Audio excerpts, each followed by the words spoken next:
house to house, tree to tree. We needed a weapon that was automatic, easy to carry by a single individual, and allowed them to be very mobile. And you don't get any cheaper or simpler than this submachine gun, which was chosen to replace the Thompson. This is the all-metal stamped and welded M3, more popularly known as the grease gun. It looks primitive, but effective.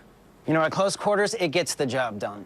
It was called the grease gun because it looks like a mechanic's tool. In fact, it was made by General Motors, and it cost only 1/10 the price of the Thompson. It fires a .45 caliber round with a 30-round detachable magazine. It was so cheaply produced that when it stopped working, they were just thrown away. You want to give it a shot? You don't have to ask me twice. All right, let's do it.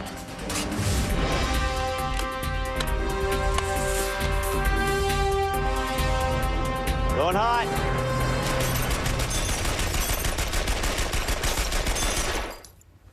It's nice. It's got a slow rate of fire. It's easy to control. Getting that front sight, keeping it on target. Actually, I'm wondering right now why we ever went to something else beyond this. It fires a .45 ACP round. It's a great, great weapon. So I just finished shooting the grease gun, and before that, the Thompson. Which do you prefer?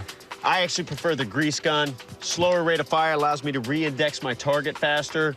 I'm gonna be able to conserve ammo. The collapsible buttstock makes it a little bit more versatile. The Thompson, of course, has a fixed buttstock. It's lighter than the Thompson. For me, grease gun all the way.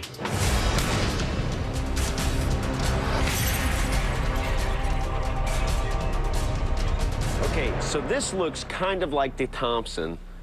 Who used that? Well, this is the Soviet submachine gun. It's called the PPSH-41, more commonly known as the Papa-Shah. It had a 71-round drum magazine and fired a 7.62 by 25mm Tokarev round. It had a staggering rate of fire at 900 rounds per minute. That's twice that of the grease gun. During World War II, the Soviet Union issued Papa-Shahs to huge numbers of soldiers, male and female. More than 5 million were made by 1945, but it's not the grease gun's only competition. I think I recognize this one. It's German, right? You are right. This is the German MP40, or in German, Maschinenpistole 40. It's made of plastic and low-carbon steel sheet metal instead of machined steel, which makes it far more cost-effective to manufacture and much lighter in the field. How did these World War II-era SMGs stack up against each other? Let's find out. Justin and I are about to initiate on this shooter challenge. I'll be using the M3 grease gun. He'll be using the German MP40, both famous submachine guns from World War II. We're gonna find out which one is best.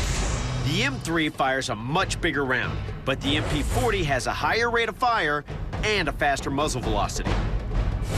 I've got 40 beer can targets. He's got 40 vodka bottle targets. Whoever has the least amount of targets left at the end wins. You ready to rock and roll? You bet I am. All right. For this test, Justin and I each have 2 magazines.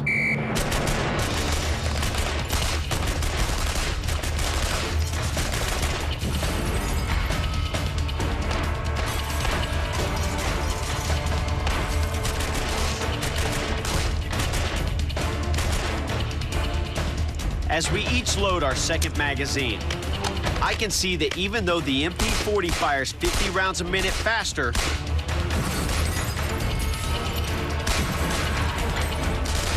the M3's slower rate of fire makes it more accurate. So I can get more rounds on target even though I fire less of them. A little surprised you got... So you fared fairly well on the accuracy here.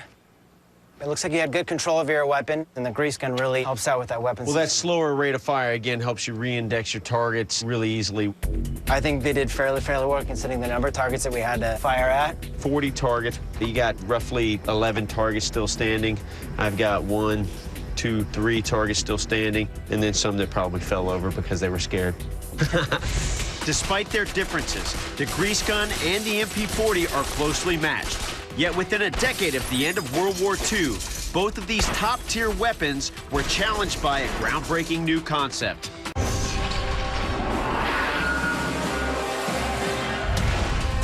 The submachine guns of World War II were superb weapons made by major powers.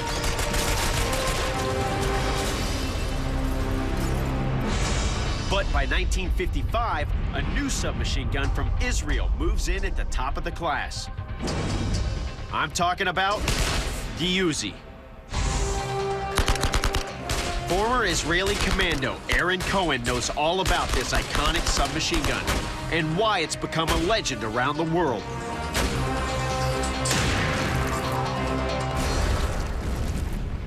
What I love about the Uzi is its compactness, its ability to be able to engage targets very, very selectively, the high rate of ammunition that can be carried in the actual weapon, and its ability to be concealed and deployed very quickly because of its size. This is a very good-looking weapon. It's compact. It looks even better with the magazine in it. It's got the retractable buttstock. But I believe the real reason why this became a pop culture weapon is because Israeli trainers, specifically from our special operations units, were tapped to train security forces all over the world. And with the trainers came the weapon. And so you begin to see this weapon get more and more saturated into different tactical communities, ultimately working its way up into the U.S. Secret Service, the FBI's hostage rescue team. The Uzi was one of the first submachine guns to use the telescoping bolt design, which allows for the magazine to be housed in the pistol grip, just like a modern-day semi-automatic pistol.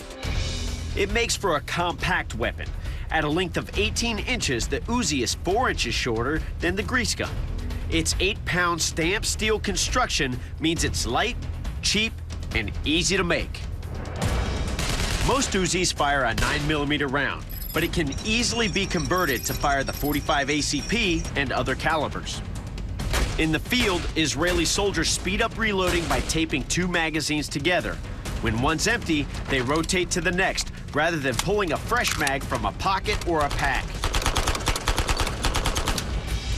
Nearly 100 countries adopt the Uzi as a military or police firearm, making it one of the most successful weapons of all time. But for Israelis, the Uzi's most important job is to protect its front doorstep.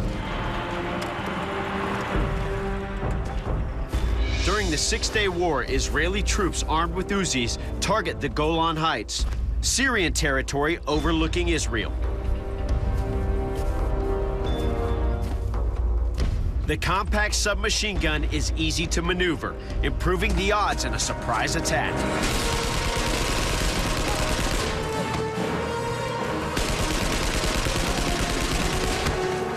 At the end of the battle, Israeli forces armed with Uzis take control of the Golan Heights. The Uzi's compact size makes it ideal for covert ops, but a related weapon is even smaller.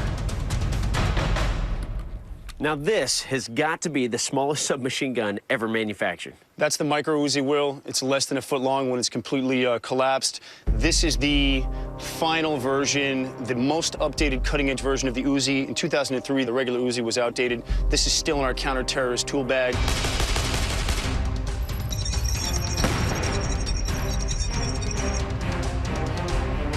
This weapon, designed specifically for covert undercover operations, accurate, concealable. What do you say we go throw some lead down range? Absolutely. Let's go. All right, now it's time to have some fun with these Uzis. You've got a regular size Uzi. I'm gonna take this micro Uzi, probably one of my favorite things from the 1970s. My least favorite thing, disco. So, are you ready to wreck this disco hole? It's time to put the disco down. All right, let's go. All right, lock and load. Here we go. Engage.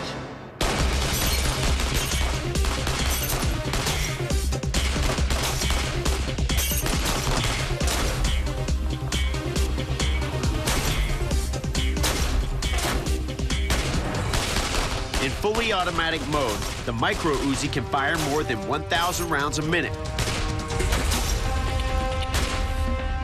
For better aim and control, we're firing in semi-auto mode, just as Israeli commandos are trained to do. We've seen the accuracy of both the standard and micro Uzis in semi-auto mode, but a lightning-fast covert action can require full auto fire. Aaron's gonna test the micro Uzi in that scenario. So, Will, what I'm going to demonstrate for you right now is what we refer to as the Israeli limited penetration entry technique. And what it enables us to do is move very, very quickly with a lot of intensity and aggressiveness while being able to get directly to the threat as quickly as possible. The Mini Uzi is a perfect weapon for the Israeli method of hostage rescues. For this test, Aaron must confront an unknown number of terrorists holding a hostage, and it'll be his job to bring her out safely. So I want to see the Israeli limited penetration technique in action. You're doing all the action, and I'm going to be following you with this camera just right there with you. So you've got the camera, I've got the Israeli micro Uzi. Let's do it.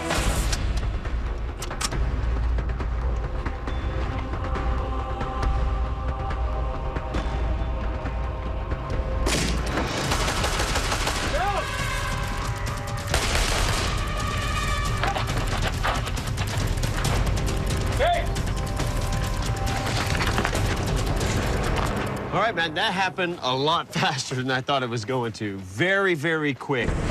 So right off the bat, you open the door and you got these rounds. You know, this one guy standing here. You already have rounds on target. All of these are putting this guy out of the action. He is absolutely done.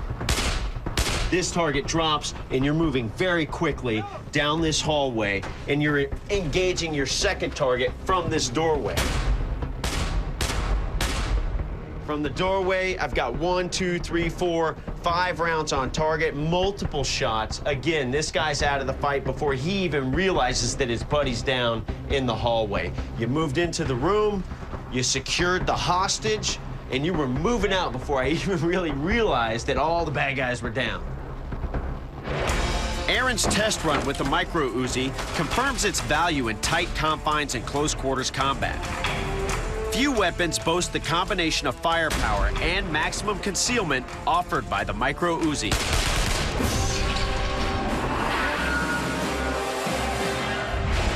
The most popular and widely used submachine gun for the past few decades has been the Heckler & Koch Machine Pistol 5. Over the years, the MP5 has been adopted by huge numbers of military and police forces, from FBI and SWAT to U.S. Navy SEALs, Army Rangers, even the Marine Corps. This is the submachine gun that I trained on as an Air Force pararescueman, and it continues to be state-of-the-art. The MP5 combines 21st century firepower with a sturdy, lightweight frame. It throws out a lot of lead at a very high rate, yet it weighs only 6 pounds. Firing on full auto with this weapon system is a lot of fun. Nice, tight groups. I'm familiar with this, and it feels great back in my hands.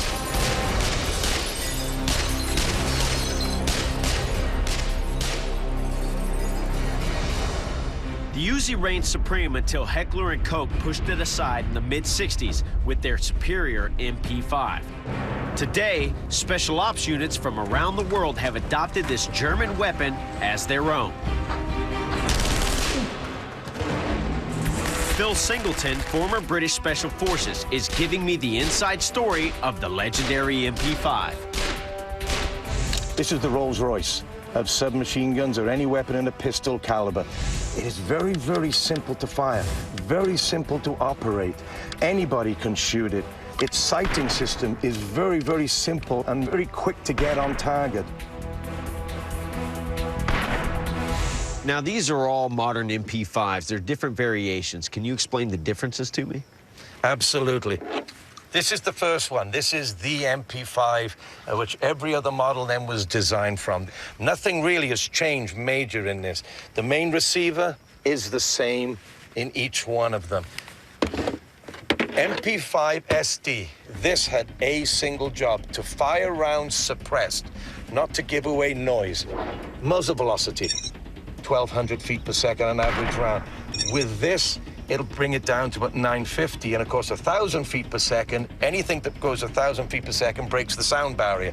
So the first thing you're doing is you're getting away from that high-pitched crack, and of course, like a muffler on a can, you're going to get a very reduced bang. Because a gun will always make some noise, there's no such thing as a silencer. The device on this weapon is called a suppressor. It lets the bullet pass through, but traps enough explosive gas to reduce its velocity to below the speed of sound. Listen to the difference.